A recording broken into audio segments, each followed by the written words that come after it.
Dr. Kathy Levinstein, PhD, licensed clinical social worker, licensed master social worker, is a professor of social work at the University of Michigan in Flint. Among many other accomplishments, Dr. Levinstein was a Heilbronn Scholar at New York University School of Social Work, where she also taught and has directed and provided clinical services for people with disabilities for many years, primarily in New York and New Jersey. Dr. Levinstein has been a clinical and research social worker for 40 years, and according to the International Federation of Social Workers, the only out autistic PhD-level social worker, not just nationally, but also globally.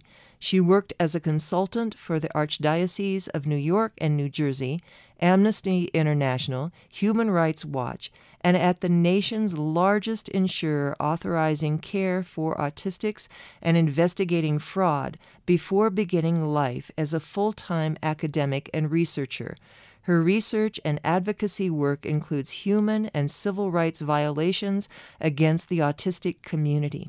Dr. Kathy Levinstein is one of the contributors to the anthology Female Erasure: What You Need to Know About Gender Politics' War on Women, the Female Sex, and Human Rights.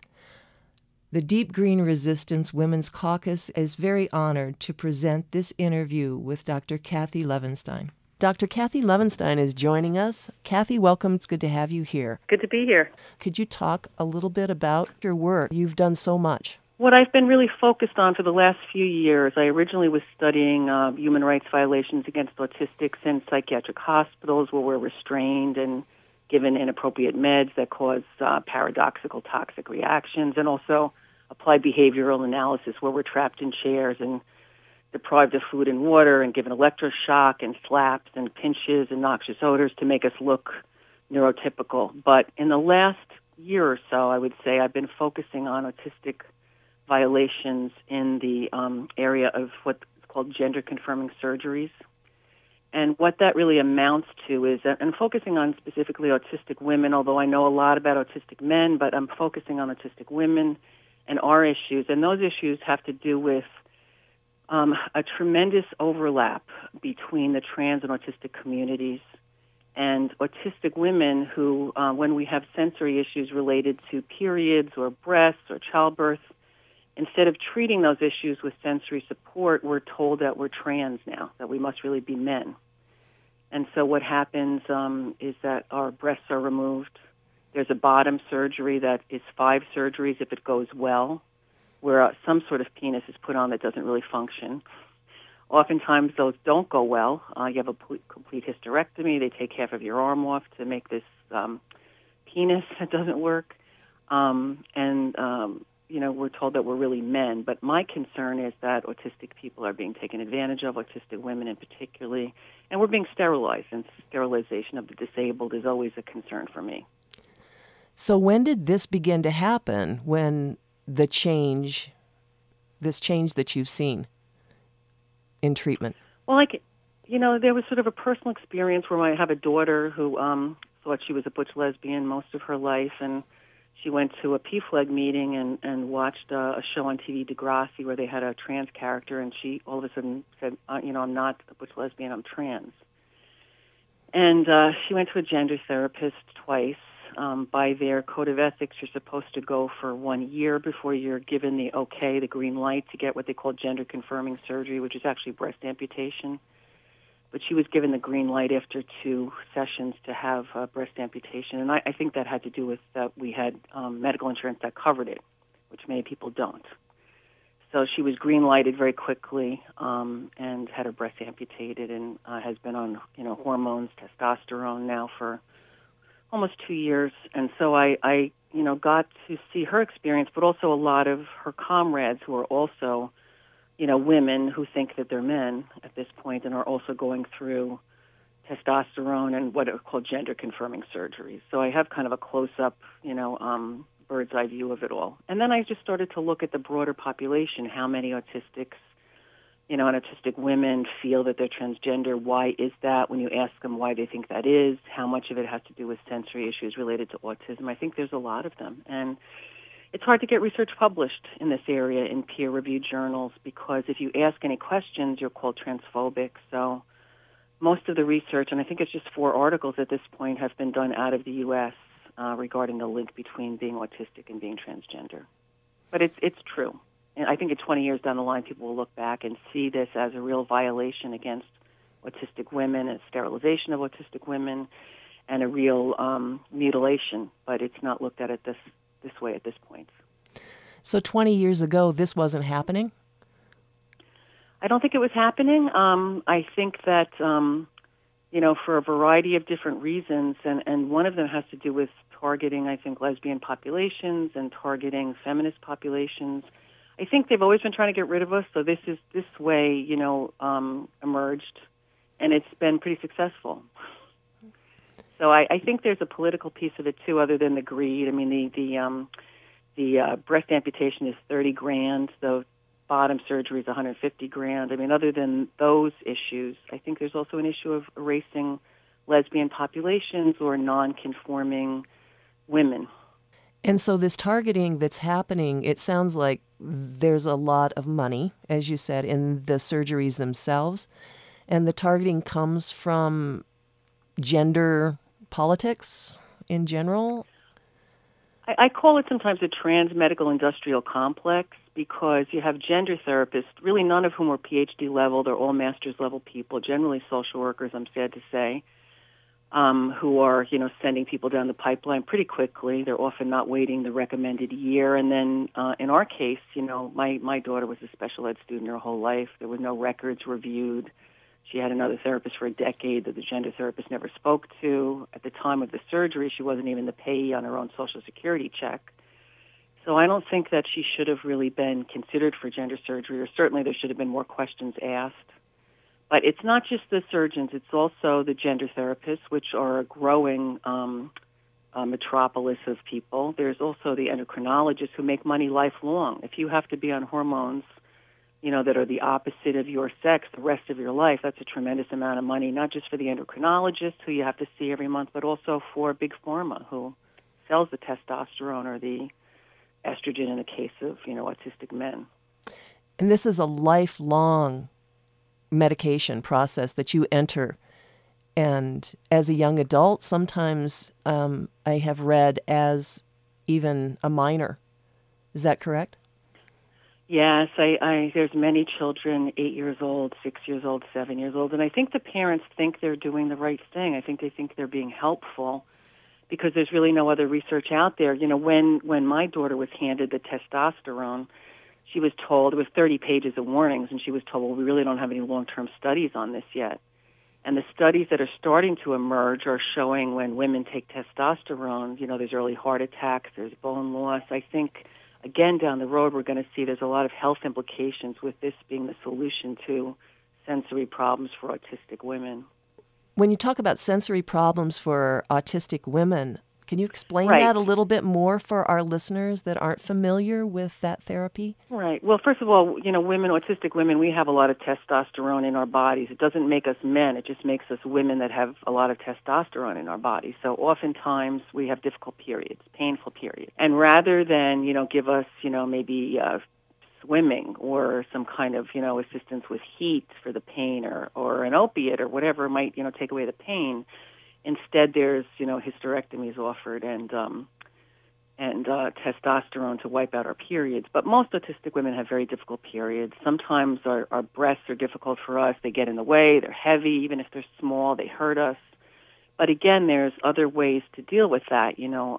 There's comforting fabrics that are 100% cotton. There's certain kind of bras. There's certain kind of clothing that would be, much more helpful, as well as a way to have a community to discuss these issues automatically instead of, I hate my periods and I hate my breasts, so I must be a man.